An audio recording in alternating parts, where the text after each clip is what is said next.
Trump went after Manhattan D.A. Alvin Bragg and his relationship with billionaire George Soros. This is important. Roll tape, please.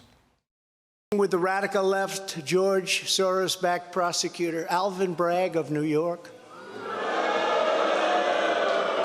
who campaigned on the fact that he would get President Trump. I'm going to get him. I'm going to get him. The criminal is the district attorney because he illegally leaked massive amounts of grand jury information for which he should be prosecuted, or at a minimum, he should resign. All right, let's bring in Matt Palumbo. He is the author of the book, Man Behind the Curtain. That book is all about George Soros. Matt joins us this morning. What exactly did George Soros do for Alvin Bragg? So back in May of 2021, there was this super PAC called Color of Change, very anti-law enforcement, pro-defund the police. So they say one day, we want to spend $1 million to get this guy Bragg elected. Now, 6 days later, Soros cuts them a check for $1 million. So the whole, denial that he is backed by Soros, so you read the fact checkers, it is contingent on assuming it is just one gigantic coincidence. And in fact, if you read the Washington Post rebuttal, that is the rebuttal. It is, we emailed Color of Change, they said it was just a coincidence, and oh, we didn't spend all the money. That's pretty much it, and it is quite frankly laughable. You think basically Alvin Bragg is bought and paid for by George Soros? Yeah, and Bragg and Soros, what they say is, well, we don't talk to each other, we don't meet or anything, and I would just say, like, even if you accept that, if Soros gives someone $1 million, that says something about their philosophy.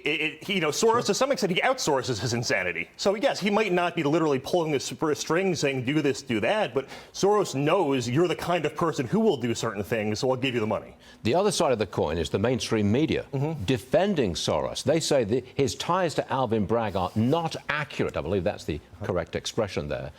What's your reaction to that? Well, they're trying to be cute with the data. They're like, he didn't give the money, the PAC did. I mean, it's as if they are targeting an audience who just isn't familiar with the material and trying to fool people. Because it's the degree of separation makes no difference. It was for that explicit purpose. So, if we're at the point where their rebuttal is arguing semantics over what the word backed means, it's a level of desperation that is kind of unseen. Is Soros also behind the liberal DA in Los Angeles, Gascon? Oh, yeah, that's another big one of him. I mean, really, it's incredible because anytime you see one of these crazy DA stories, you almost don't even need to mention Soros. I just go, oh, that looks like a Soros DA. And then if you do Google it, it's 100% of the time one of them. They're all cut from the same cloth. So Soros's money actually imposed at that local level, in local elections essentially, had far more impact than giving it to the National Democrat Party. Well, yeah, I mean, in the national elections, it is hundreds of millions. And we actually just saw in Wisconsin last night, they just flipped the Supreme Court, I think 3-2 Democrat.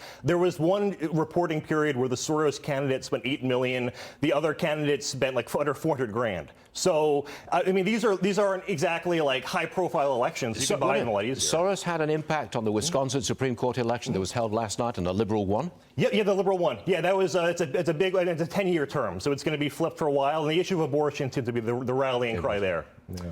Well, he's had impact on George, hasn't he? All right. Mr. Palumbo, thank you very much for joining us. Matt, good stuff. Thank you, My pleasure. Sir. Thank you.